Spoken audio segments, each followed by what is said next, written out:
اعوذ باللہ من الشیطان الرجیم، بسم اللہ الرحمن الرحیم۔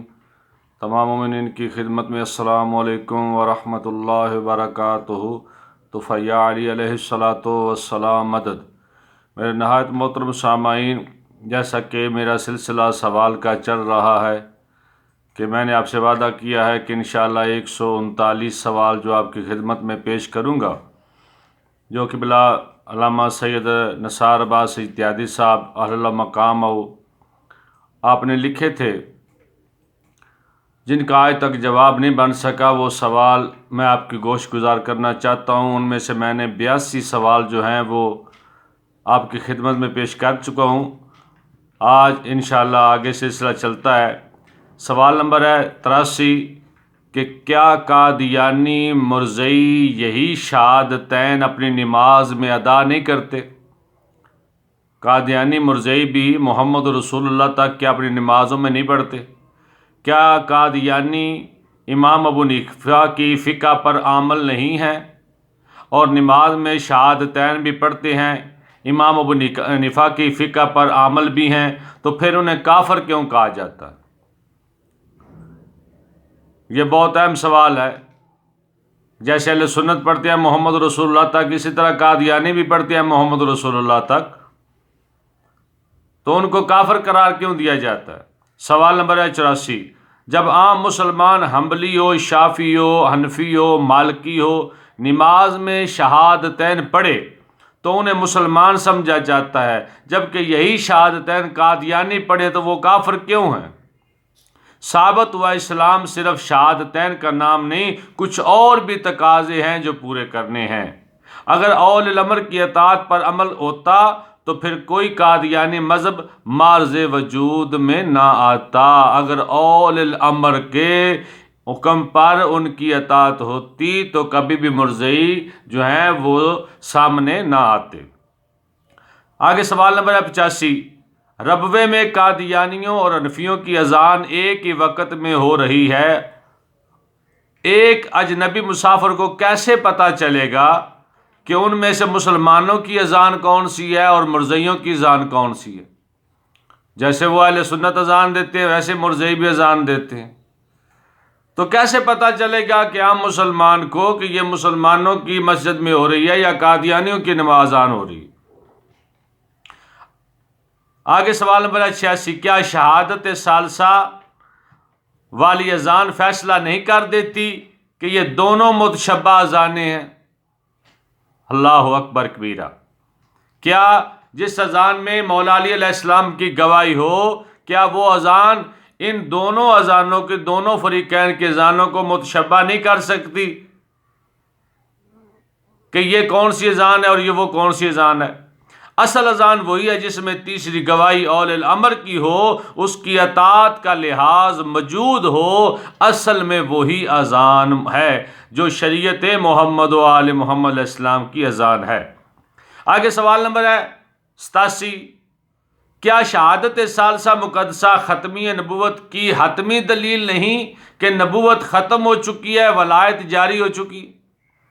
اگر شہادت ثالثہ کو اذان، اقامت، تشہد میں تمام مسلمان ادا کرتے تو نبوت کا دروازہ بند ہو جاتا، کوئی جھوٹا نبی دعوے دار نہ ہوتا۔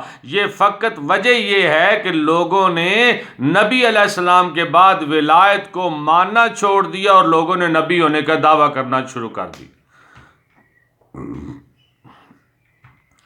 تو میرے محترم سامعین، غدیری ورلڈ آرٹ یہ ختم نبوت دی سب تو وڈی دلیل ہے کہ جڑا غدیر دے اتنے خطبہ ہویا ہے، وہ خطبہ یہ آواز دے رہے ہے کہ انسان وہ جو نماز اور اذان ہے اس میں تھوڑا سا تضاد سمجھے، فرق سمجھے ان میں، کہ جو خم غدیر پر بات ہوئی تھی اس بات کو لوگوں نے بھلا دیا ہے، اسی وجہ سے لوگ جھوٹے نبی ہونے کے دعوے کر رہے ہیں۔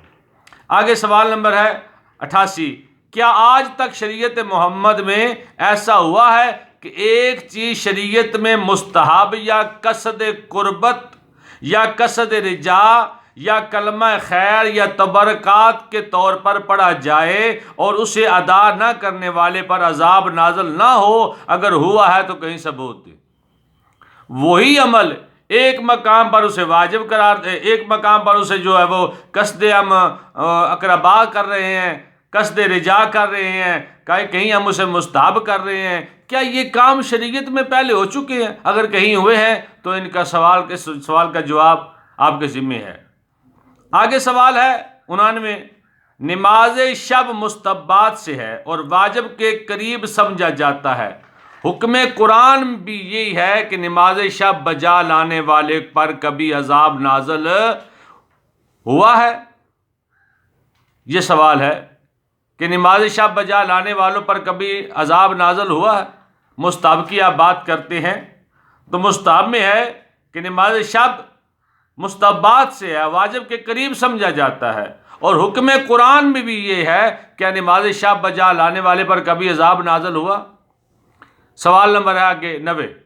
تو پھر کیا وجہ ہے کہ مسجد نبوی جیسے ماحول میں رحمت کلی کی موجودگی میں حارث بن نعمان فاری نے انکار ولایت کیا اور اس پر اس وقت ہی خدا کا عذاب نازل کیوں ہوا تھا؟ یہ مشہور بات ہے. آگے سوال نمبر ہے 91. اگر ولائے امیر المومنین علیہ السلام کی گواہی مستحب یا تبرکن یا قصد رجا یا بقصد قربت کا درجہ رکھتی تھی، پڑھنے اور نہ پڑھنے سے کچھ فرق نہیں پڑتا تھا اور اس کی شریعت میں کچھ حیثیت بھی نہیں، تو پھر حارث بن نعمان فاری پر عذاب کیوں نازل ہوا تھا؟ کیونکہ تو نے علی کو چھوڑ دیا. اگر علی مستحبات میں ہیں تو پھر اس لائن پر عذاب کیوں نازل ہوا تھا؟ آگے سوال نمبر ہے 92. حارث بن نعمان فاری کو اتنے غصے میں آنے کی اور بکواس کرنے کی ضرورت کیوں پیش آئی تھی؟ وہ بھی آج کل کے برادران کی طرح خاموش بیٹھ جاتا. چلو ایک مستحب چیز ہے، اس کی شرعی حیثیت تو کوئی نہیں ہے، لہذا رسول کو پوچھنے کی ضرورت ہی نہ پڑتی. پتہ چلا کہ اگر فاری آیا ہے، غصے میں آیا، اس نے کہا محمد یہ اعلان تم نے اپنی مرضی سے کیا یا اللہ کی مرضی سے کیا؟ یہ بہت بڑی وضاحت ہے. تو میرے محترم سامعین، اس پر عذاب کیوں نازل ہوا؟ کیا وہ عربی نہیں سمجھتا تھا؟ اسے نہیں پتہ چل رہا تھا کہ یہ علی کی ولا واجب ہے یا مستحبات میں ہے؟ کیا وہ مستحبات اور واجب کا بھی فرق نہیں جانتا تھا؟ آج کے مولویوں سے وہ زیادہ ان پڑھ تھا، وہ مدینے کے رہنے والا تھا، وہ نہیں جانتا تھا عربی کیا ہے؟ میرے محترم سامنے عربی جانتا تھا، اس لیے اسے زیادہ تکلیف ہوئی تھی کہ یہاں تو علی واجب ہو جا رہا ہے. آگے سوال نمبر ہے 93.